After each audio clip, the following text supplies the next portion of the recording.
A gente tem uma novidade para vocês. Temos chamadas dos alunos na videoaula. Então, vocês têm que observar a descrição do vídeo para responder a chamada e não levar falta, certo? Olá, galerinha do terceiro ano. Sou a professora Andresa Mendes e inicio agora mais uma aula de História com o tema República Velha.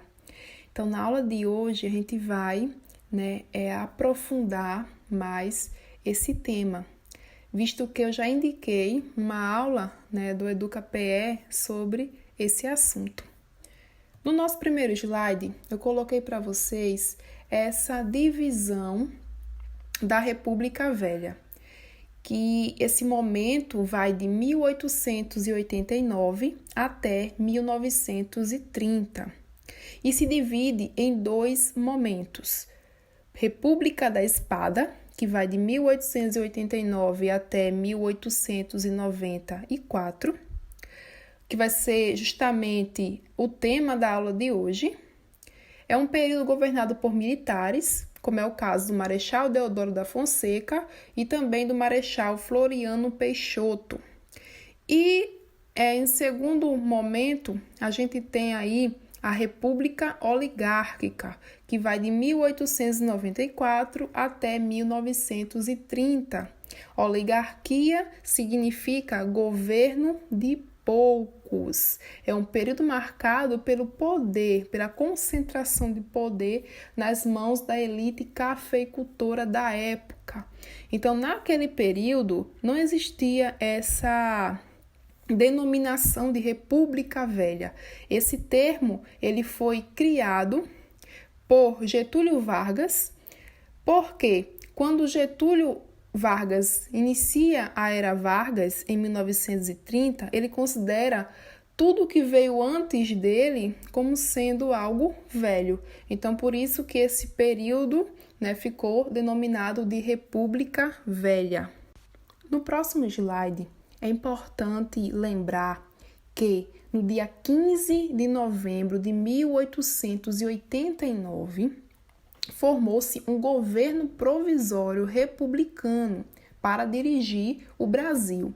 Então, esse novo governo era organizado por grupo de militares, cafeicultores, profissionais liberais e tudo isso sendo liderado pelo Marechal Deodoro da Fonseca.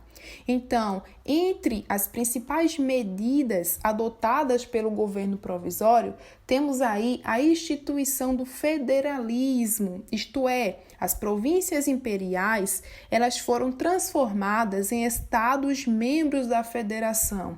Elas teriam a maior autonomia administrativa em relação ao governo federal. E a sede desse governo federal vai receber o nome de Distrito Federal, recebeu esse nome. E, nesse momento, essa sede era situada no Rio de Janeiro. Temos também a separação entre igreja e Estado. Foi extinto o sistema, o regime de padroado.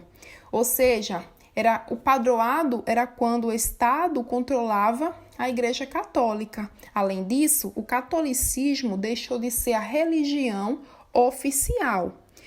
Foram criados também o registro civil de nascimento e o casamento civil, porque antes havia apenas a certidão de batismo e o casamento religioso.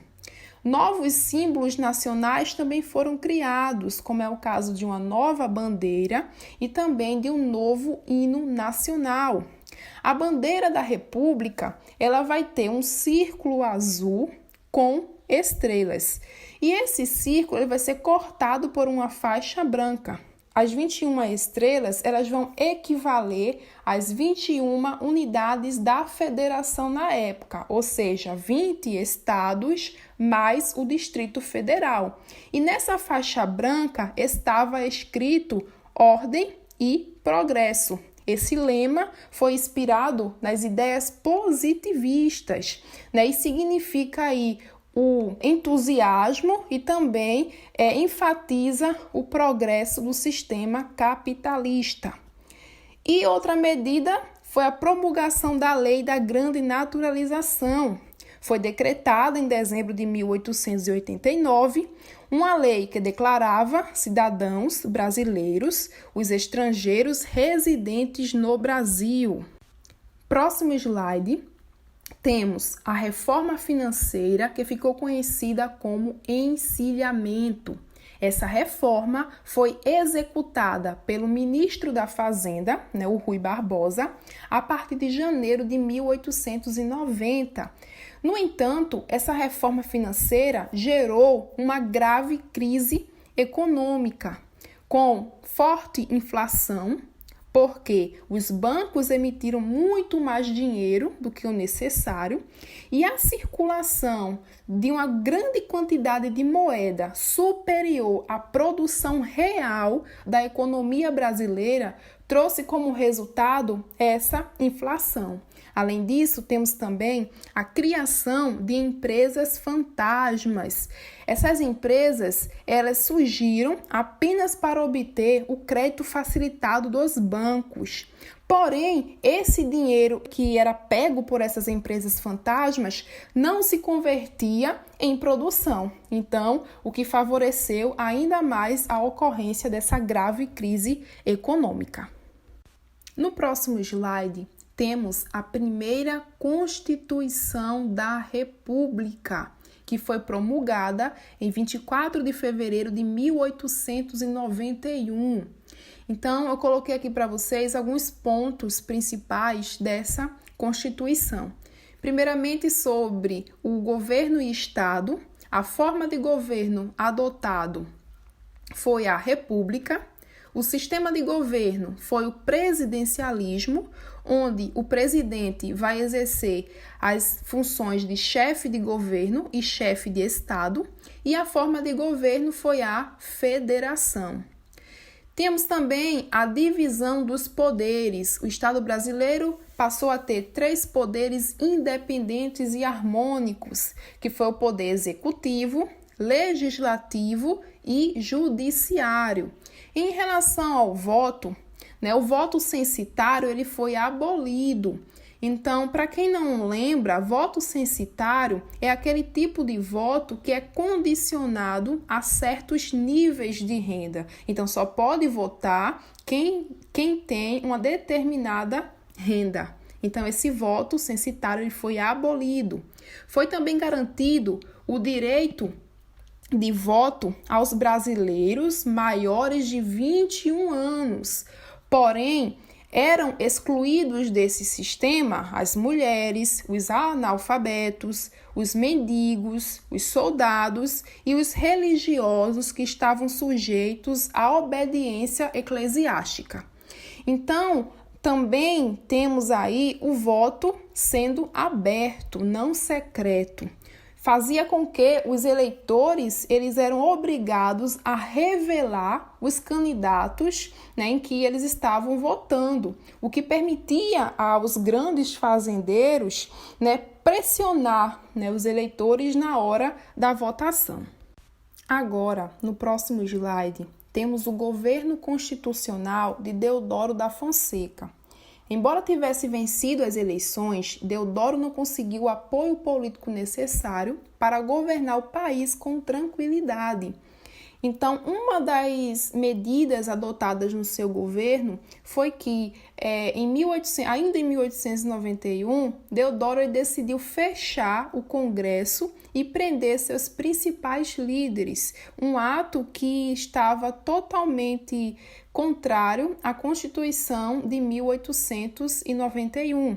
Além disso, temos aí a primeira revolta da Armada. Foi quando membros da Marinha ameaçaram bombardear o Rio de Janeiro com os navios de guerra ancorados no porto. Aí, diante dessa situação tão crítica, Deodoro renunciou à presidência em 23 de novembro de 1891 e o seu cargo ele foi ocupado pelo seu vice-presidente, o Floriano Peixoto. No próximo slide, temos o governo de Floriano Peixoto, que vai de 1891 até 1894. O Marechal Floriano Peixoto chegou ao poder apoiado pelas forças políticas de São Paulo e por influentes setores das Forças Armadas. Então, durante seu governo, Floriano ele vai buscar estimular a industrialização, coisa que acabou provocando a antipatia dos fazendeiros mais tradicionais.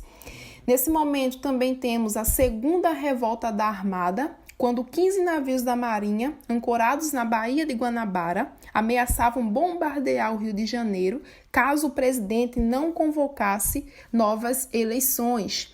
Então, em pouco tempo, vai surgir fortes críticas, a seu governo, vai surgir também grupos oposicionistas que vão passar a defender a convocação de novas eleições presidenciais.